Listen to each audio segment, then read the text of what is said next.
Hello everyone at welcome po sa ating channel. This is Coach Jared. Good morning, good afternoon, good evening, wherever you are in God's green earth, mga kababayan. Maraming pong salamat sa inyo pong patuloy na pagsuporta sa ating channel. Huwag niyong kakalimutan na mag-subscribe sa ating pong Coach Jared live YouTube channel. At paki-follow po tayo sa ating Facebook page, Tambayan ng mga Coacheros. And meron din po tayong second channel, yung Coach Jared highlights natin, Jarn. At kapag kayo po nanonood ng ating Radyo Pilipinas stint, yan po ay ang The Big V sa Radyo Pilipinas every Saturday alas 5 hanggang alas 7 ng gabi.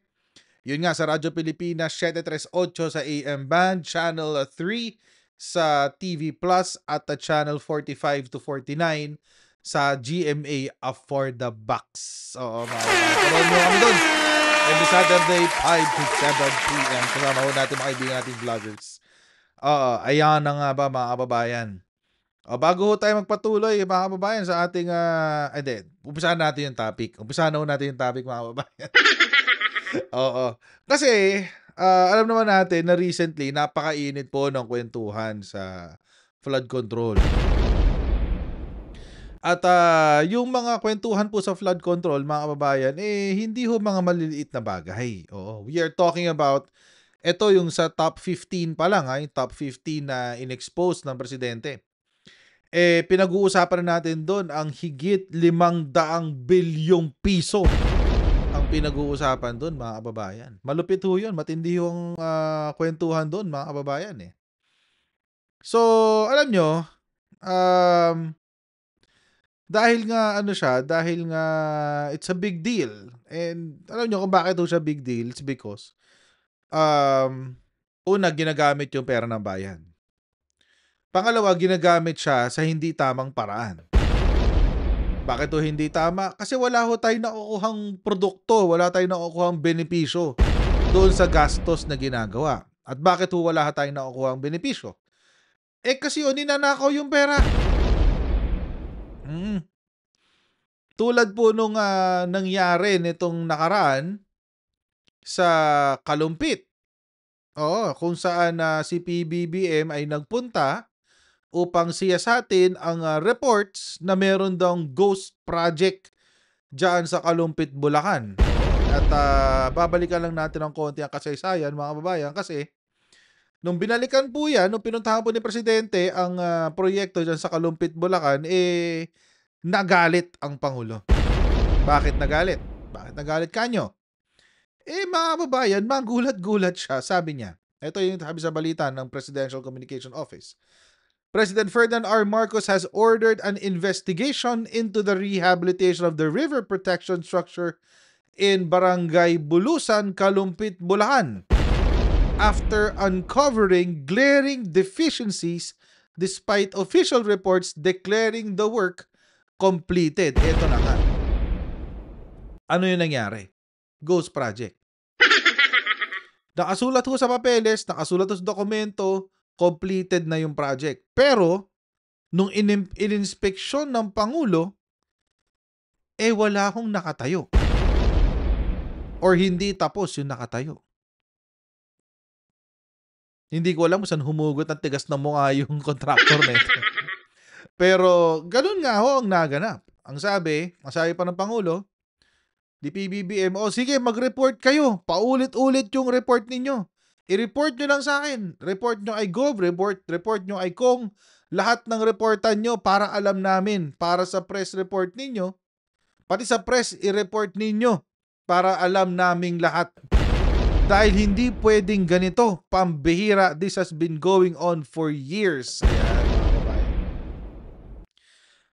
Galit na galit si Presidente, Ito nga ho kasi, mga kababayan, na natuklasan ng Pangulo. The President's inspection revealed that portions of the dike were left unfinished. Hindi tapos.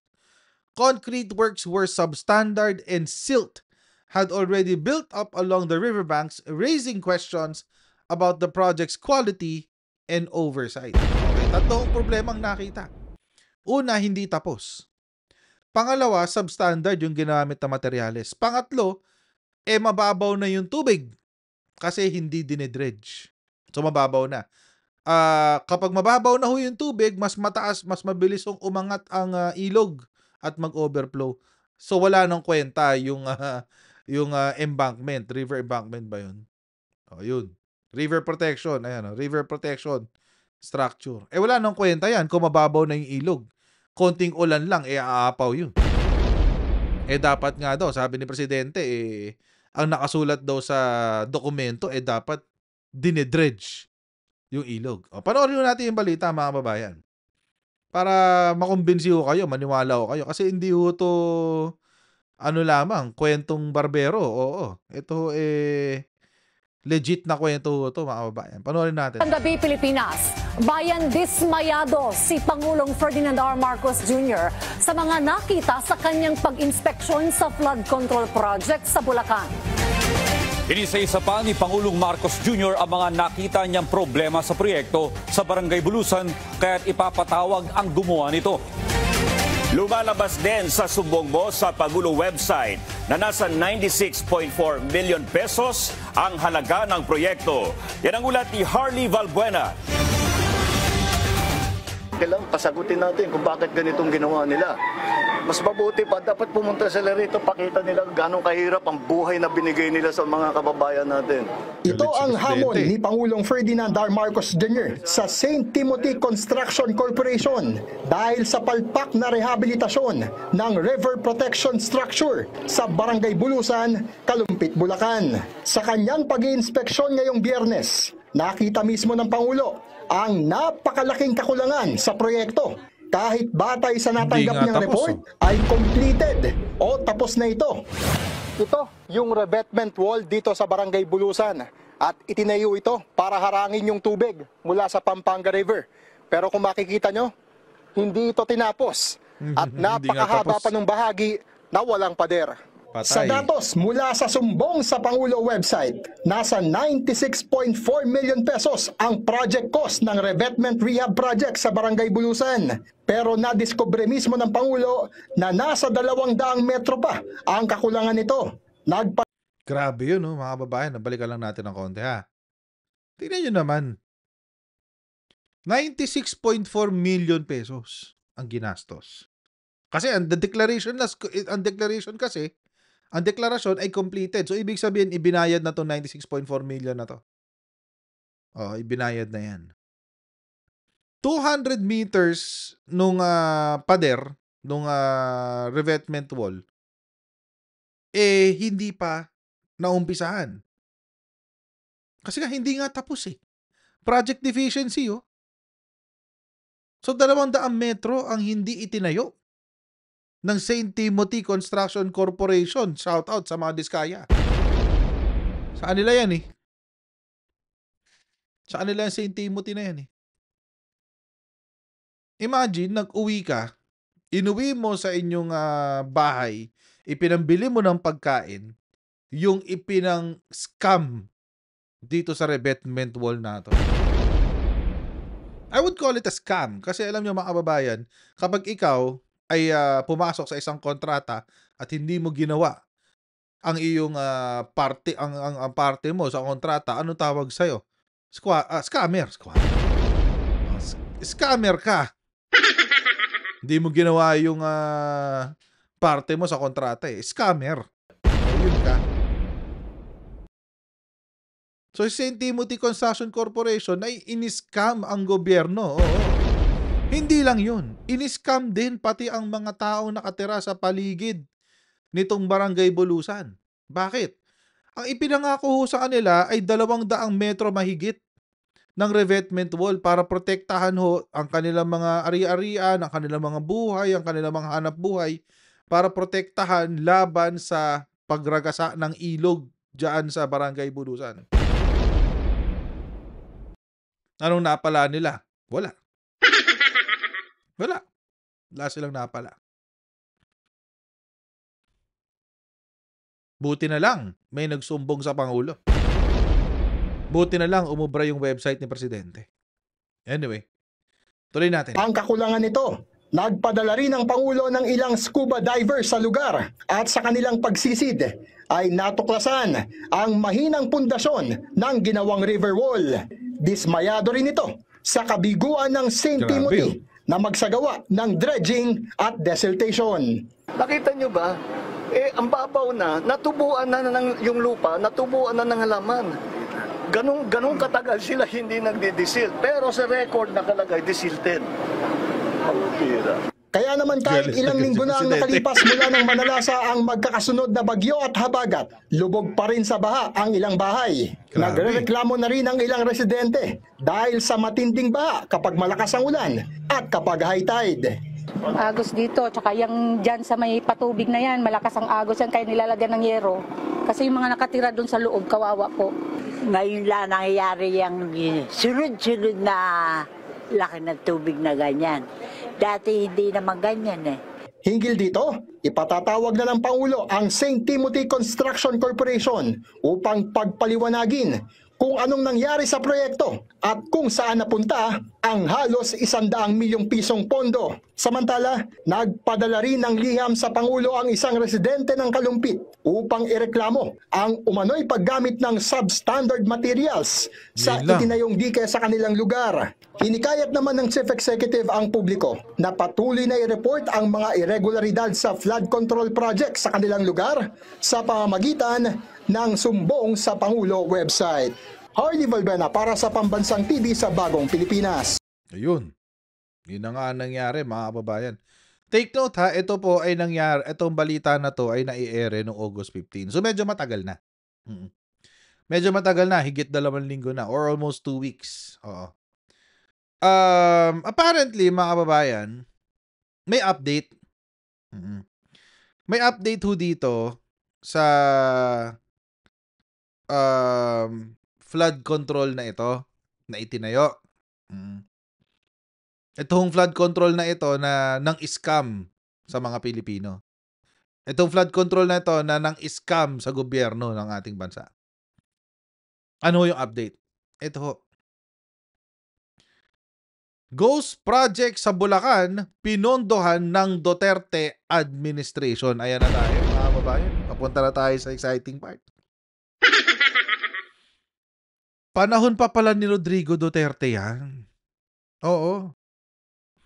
Si Duterte pala ang nagpondo dyan. Grabe. Hindi man lang tinapos. Ito ang sabi sa balita. Proyekto ng DPWH noong panahon ni dating Pangulong Rodrigo Duterte ang 2 flood control projects sa Bulacan na umano'y substandard. Ito ang nilinaw ni House Committee on Public Accounts Chairman at Bicol Saro Party List Representative Terry Redon na nangalap ng mga dokumento bilang paghahanda sa isasagawang investigasyon ng Tri-Infra Committee sa mga anomalya sa flood control projects. So, panahon pa pala ni Duterte to, guys. Oo, panahon pa ni Duterte. Bakit? Papaita ko sa inyo. Inihalimbawa ng mambabatas ang 96.4 million rehab of river protection structure sa Bulusan, Kalumpit, Bulacan. Okay, na ipinatupad ng 1st District Engineering Office at St. Timothy Construction. Ito daw, mga kababayan, ay naipasok sa budget ng DPWH noong panahon ni Rodrigo Duterte. Dahil ito po ay pinasok doon sa 2022 National Expenditure Plan. Ito ho yun, 2022 NEP. National Expenditure Plan ho, ibig sabihin yan. So, ibig sabihin, mga kababayan, itong proyekto na to ay pinasok noong 2021 pa. Kasi alam nyo, ang tulad ngayon, ngayon is budget season. So, halimbawa ngayon, pinag-uusapan ngayon yung budget para sa 2026. 2026 na NEP ang pinag-uusapan, pero anong date ngayon? 2025 lang. So, ibig sabihin, kung ito po ay produkto ng NEP ng 2022, ibig sabihin, 2021 pa lang, nakasulat na yan. Nakasulat na yan sa dokumento ng Department of Budget and Management. Pinirmahan noong 2022. January yan malamang. Ay, hindi pala January. December yan malamang, 2022. Pinirmahan ni Rodrigo Duterte yung Ghost Project. Pinirmahan yung Ghost Project. But it was completed during the Marcos administration on February 2nd, 2023. Ayun na nga mga babae. So pinondohan nung panahon ng Rodrigo Duterte. Pero natapos lamang siya 2023 na. Ulitin natin ha. Pinondohan nung panahon ni Rodrigo Duterte, natapos siya 2023 na. Meron ho kasing nag-iingay. Oo, meron ho kasing nag-iingay mga kababayan. Si Baste, oo, wait lang ha, idadagdag ko yung ano.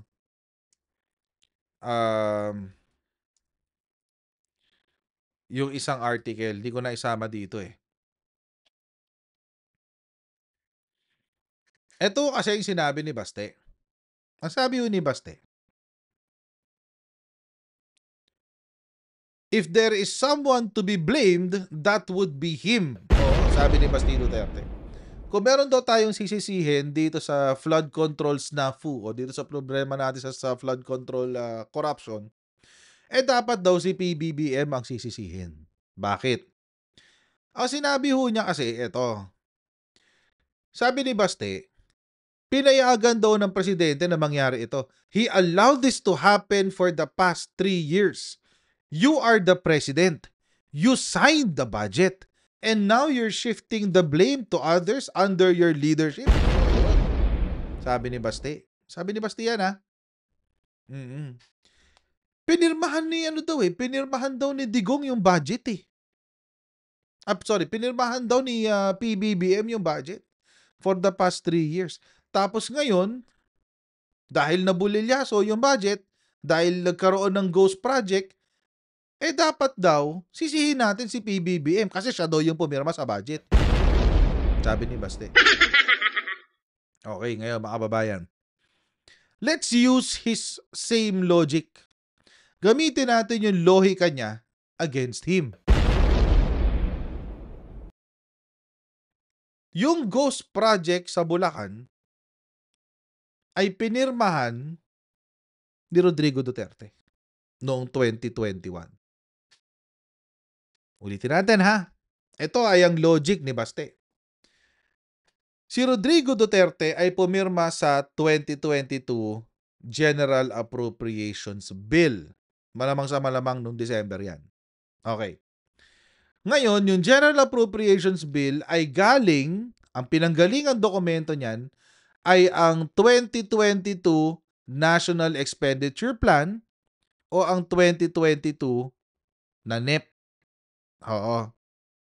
Ang NEP po mga kababayan ay ginagawa ho yan, January pa lang ho ng 2022, malamang sa malamang, or 2021, ginagawa na ho yung NEP, yung National Expenditure Plan. Oo. 2021 pa lang ho, ginagawa na ho yan para sa following year. Parang tulad nga ngayon, ito na paliwanag ko kanina. Ngayon, pinag-uusapan natin yung 2026 na NEP, National Expenditure Plan. Pero 2025 pa lang. Ganun din ho yan. Ito ho, yung budget sa Ghost Project sa Kalumpit, Bulacan ay pinag-usapan noong 2021. Sino ho ba ang Pangulo noong 2021? Di ba si Rodrigo Duterte? Sino ang pumirma sa 2022 General Appropriations Act? Sino pumirma? Di ba si Rodrigo Duterte?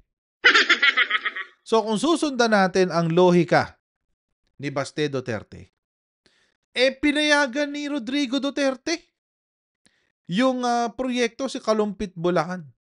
So pinayagan niya yung Ghost Project ni Rodrigo Duterte. Tapos ngayon, sisisi ngayon natin kay PBBM kasi wala, siya na yung presidente ngayon eh. Hindi, dapat balikan natin si Rodrigo Duterte. Ganun ho yun mga kababayan. Yun ho yung logic na sinasabi ni Baste. Tignan yung gano'n siya kabobo. Ngayon mga kababayan, masisisi pa ngayon si Rodrigo Duterte. Bakit? Yun palang mga ghost project na pinondohan ay nag-umpisa, karamihan sa kanila ay nag-umpisa nung panahon ni Rodrigo Duterte. Kaya pala mga kababayan, kung maaalala nyo, merong 119 na proyekto para under ng build. Pero out of 119, ang natapos lamang ay ilan? 12. Yung 12 na yon, yung isa pa gumuho. So 11 na lang. At pinondohan ho yun, yung construction ho nung tulay na yon, pinondohan din ho yun nung panahon ni Rodrigo Duterte. So ano ang ibig sabihin? Ibig sabihin mga kababayan, nung panahon ni Rodrigo Duterte, number 1, uso ang mga ghost project. Number 2, doon nagkaroon ng substandard na construction ng mga proyekto. Nung panahon ni Rodrigo Duterte. Actually, mga kababayan, maski ho si Duterte, aminado ho siya sa ghost project. Oo, ayan o, November 6, 2020. Maski siya mismo, alam niya na may mga ghost project sa ilalim ng kanyang administrasyon. Pero anong ginawa niya? Wala. Ipinag-utos lang ang audit. Nangyari ba yung audit? May naparusahan ba? Wala. Wala akong naparusahan. So ngayon mga kababayan, it seems questionable yung sinasabi ni Rodrigo Duterte na meron siyang natapos na 11,000 mga flood control programs or flood control projects. Mukhang questionable na ngayon yan. Kasing questionable yan mga kababayan ng pagkuha ni Pulong Duterte ng 51 billion pesos para sa flood control projects ng Davao City pero hindi nangyari.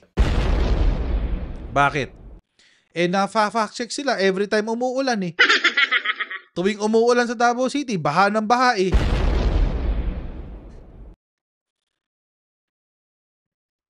It is what it is. Oh. It is what it is. Kaya mga kababayan,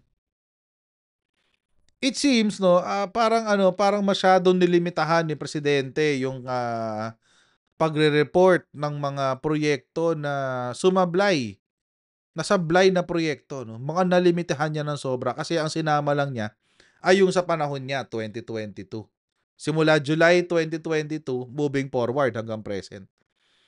Mukhang sana dapat isinama niya hanggang panahon ni Rodrigo Duterte. Para nagkaalaman talaga tayo.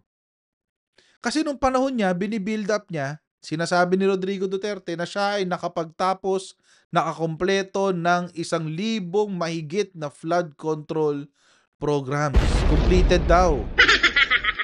Pero ang ending, baha pa rin na Manila, binabaha pa rin ang napakaraming lugar dito sa Pilipinas. Davao City nga, binabaha eh. Baluarte na nila yun. So mo ang dapat ay i-extend pa yung threshold, no? Na hindi lang hanggang 2022. Sana ho maimbestigahan din pati yung mga flood control projects sa ilalim ng build ni Rodrigo Duterte. Kasi baka yung mga proyekto na yan ay isang guni-guni lamang. Anyway mga kababayan, maraming pong salamat sa panonood po dito sa ating video. Please don't forget to like, share, and subscribe. And I'll see you in our next live stream. Alright? Bye everyone. See you.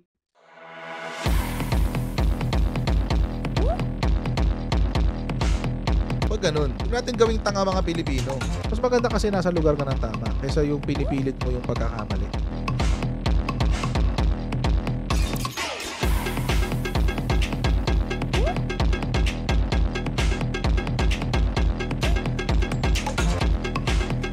Are they willing to go that far? Hindi makakalimutan ng Pilipino yan hanggat di nasasagot niya.